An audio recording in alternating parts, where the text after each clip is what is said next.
Hello everyone, welcome. Merry Christmas, hope you're having a fantastic time with friends and family, or by yourself, doesn't matter. So doing my yearly update video after this bloody market crash. So my portfolio has lost quite a bit of value, but I'm doing this anyways, obviously. Nothing has really changed in terms of which stocks I own. I haven't really sold anything, I've just added on more companies. So these are my personal holdings. I'm going to name the tickers, how much I have in them, and why I'm invested in them. Starting off with the king, Amazon. I have about 18% in Amazon, my largest position, which is pretty much just a result of the stock actually going up so much. I bought back at $290 or so. Obviously, the biggest e-commerce company in the US, which is the biggest consumer nation in the world. They're big in the UK. They're going to get big in Europe. They're trying in India and China. They have a very diversified revenue stream. Their growth is amazing, higher than any other of the big tech companies. They're far ahead of the curve. They're making acquisitions and moves that companies are not even looking at yet. They acquired Whole Foods, they've got AWS, they acquired Twitch, Amazon, Prime Video is big, Prime memberships are growing, they're really kicking ass in all aspects. So firing on all cylinders, and they don't really have much competition, at least on the e-commerce side in the US. Then we have Alibaba, which is about 14.1%. Same story, just in China. They do e-commerce, tech, supermarkets, everything. They're dominant in China, dominant in India and the rest of Asia. So this company is going to take over Asia, and it's going to be this gateway between Asia and the rest of the world. So you have to go through Alibaba to do e-commerce in Asia, and Asia is going to be the biggest market in the future. Well, it's already is, I guess. Activision Blizzard at 13.7%, obviously taking a massive dip lately. That's why it's down at third. I think it might even be fourth at this point. Of course, they have some of the greatest video game titles in the world, like World of Warcraft, Call of Duty, Diablo, Overwatch, Hearthstone, Destiny, StarCraft, and so on and so on. They've disappointed their customers and investors lately, but I believe this company can turn it around. In fact, they don't have a choice to turn it around, and they still have all the best titles in the gaming industry, and everyone has now told them what we want from them, and they will have no choice but to give us what we want. So I do still believe in this company, buying some more stock now. Next one is Lockheed Martin at 10.5%.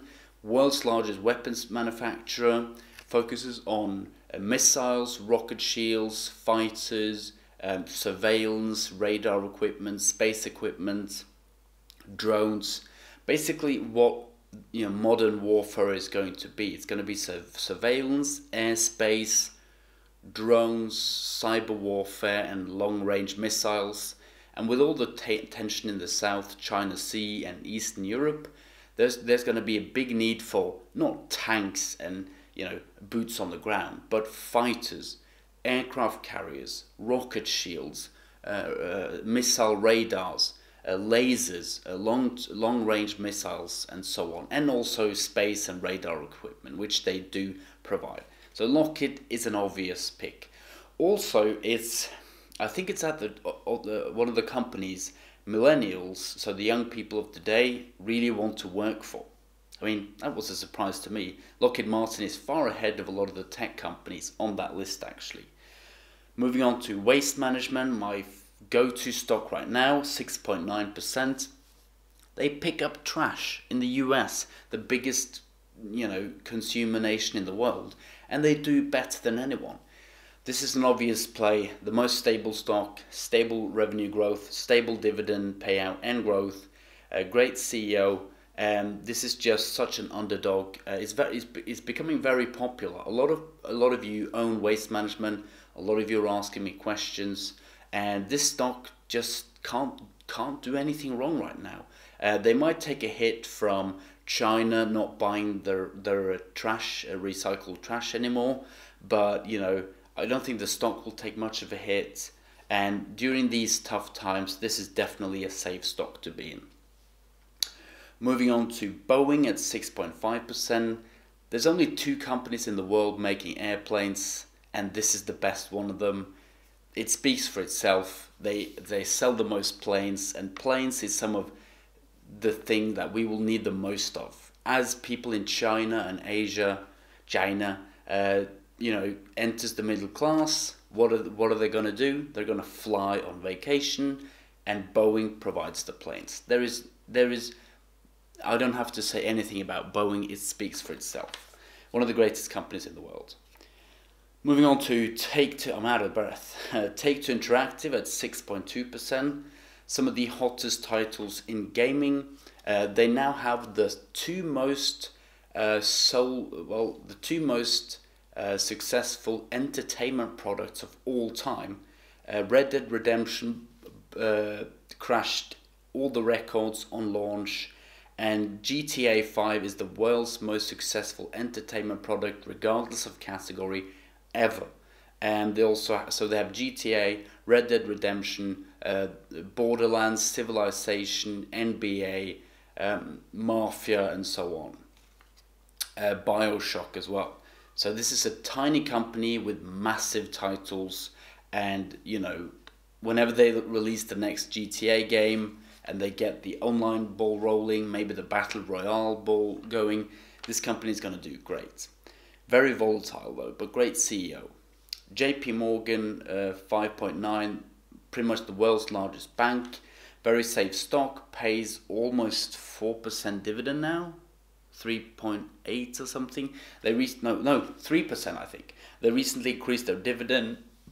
Great bank. It has recovered better than any other bank since the financial crisis. So this is a bank that has shown to be stable, safer, and bounce back harder than all the other banks. So if you're going to own a US bank, which most people do, I think this is the one. Look at my beautiful paper note. It's like a random bill I ripped up or something. I think it's actually an exam paper or something. Moving on to Domino's Pizza. Pizza is the food of the world, and Domino's is pretty much the only player. There is nothing I can say about Domino's. They sell pizza. Who doesn't love pizza? And they're big in like India and Brazil and these crazy markets. DNB, the Norwegian bank. Now DNB doesn't stand for the Norwegian bank. It stands for the Norwegian bank in Norwegian. So I have about 4.2%. Sorry if I stopped saying the percentages, I'll list them anyways. This is the biggest bank in Norway. Norway is one of the world's most stable economies. They pay like 4.2% dividend or something, and that's pretty much the only reason I own this. Also, it's not in US dollar, it's in Norwegian kroner, which diversifies my portfolio in terms of what currencies I hold. Square Payment, 3.9%. Square is like one of my small risky positions. It almost doubled in price, now it's down way from that. Square is a digital payment, cashless payment company, which is obviously the future of payments, and they're really at the forefront in innovation, growing really fast, still a small company, great leadership. It was started by Jack Dorsey, so the same guy that started Twitter, which seems to be a pretty down-to-earth, smart, sort of quiet guy. They also do stuff with cryptocurrencies and Bitcoin, so I really believe in this company. Moving on to Aerovironment, 2.9%. It's a drone company. They make drones, surveillance drones, used in agriculture and military, and they also sell software for those drones. I always wanted to invest in a drone company. Drones are going to do so much for the world, and this is pretty much the only public traded stock, drone stock I could find. Moving on to Nvidia. Some I don't know if you've heard about this. Used to be a big position, but I don't know. It just all of a sudden I checked, and it was all of a sudden my smallest position. Don't know what happened there. Chipmaker still makes pretty much the best chips, so I believe this stock is going to come back. It's going to take a while for me to recoup my losses, but I mean, I made a bet. I think I'm still up on the stock almost, and you know, I think it's a great company, and it's my only semiconductor company, so I'll keep it. That's it. Merry Christmas, and if I don't see you until New Year, have a great New Year's Eve, and I'll see you probably before 2019, but if not, I'll see you in the new year. Let me know what you guys are holding. Let me know how you're holding up during our first, well, I think for most of us it's our first crash. We're down 20%, so it is a crash, and it's probably going to go down more. So let me know what you're holding up. Let me know what you're buying. Are you interested in any of these garbage stocks? You know, they're great companies. And I'll see you guys in my next video.